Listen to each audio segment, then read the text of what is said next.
नमस्कार। आप देख रहे हैं टुडे 24 और मैं हूं आपके साथ संवाददाता कंचन पांडे।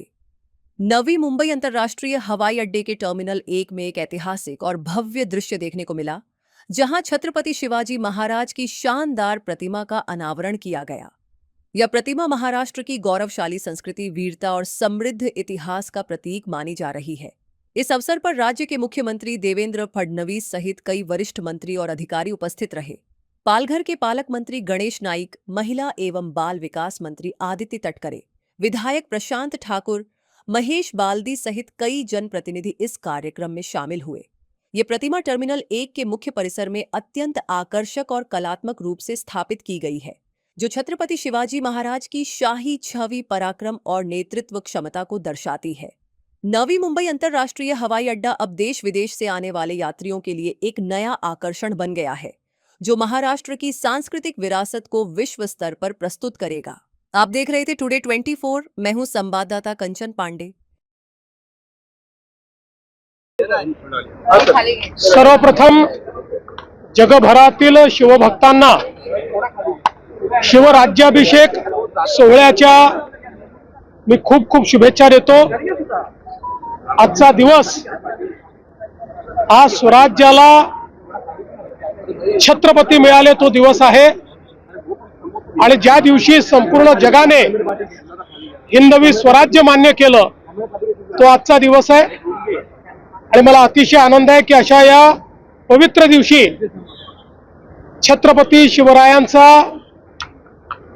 20 फुटी ब्रॉन्झचा पुतळा त्याचं अनावरण नवी मुंबईच्या विमानतळावर झालेलं आहे। मागच्या काळात ज्यावेळी या विमानतळाच्या पाहणीला आम्ही आलो होतो त्यावेळेस मी सूचना दिली होती की स्वराज्याची राजधानी रायगड त्या जिल्ह्यातलं हे विमानतळ, त्यामुळे या ठिकाणी महाराजांचा पुतळा असलाच पाहिजे। आणि मला अतिशय आनंद आहे की केवळ 8 महिन्यामध्ये हा भव्य अशा प्रकारचा पुतळा तयार झाला। आज आम्ही त्याचं अनावरण केलं आहे आणि मला विश्वास आहे या आंतरराष्ट्रीय विमानतळावर येणारा आणि जाणारा प्रत्येक प्रवासी हा महाराजांच्या या प्रतिमेतून, महाराजांच्या पुतळ्यातून, महाराजांच्या स्मारकातून त्या ठिकाणी ऊर्जा प्राप्त करेल। आणि म्हणून मी या ठिकाणी हे जे अडाणी एअरपोर्ट लिमिटेड आहे त्यांचंही मनापासून अभिनंदन करतो, सिडकोचं मनापासून अभिनंदन करतो आणि पुन्हा एकदा छत्रपती शिवरायांच्या चरणी नतमस्तक होतो। नवी मुंबई विमानतळासंदर्भातला नावाज बदलावेली बघा, नवी मुंबई विमानतळाला लोकनेते दिबा पाटील यांचंच नाव दिलं गेलं पाहिजे हा आमचा आग्रह आहे। त्या संदर्भात आम्ही कारवाई पूर्ण केली आहे। केंद्र सरकारकडे पाठपुरावा चालू आहे।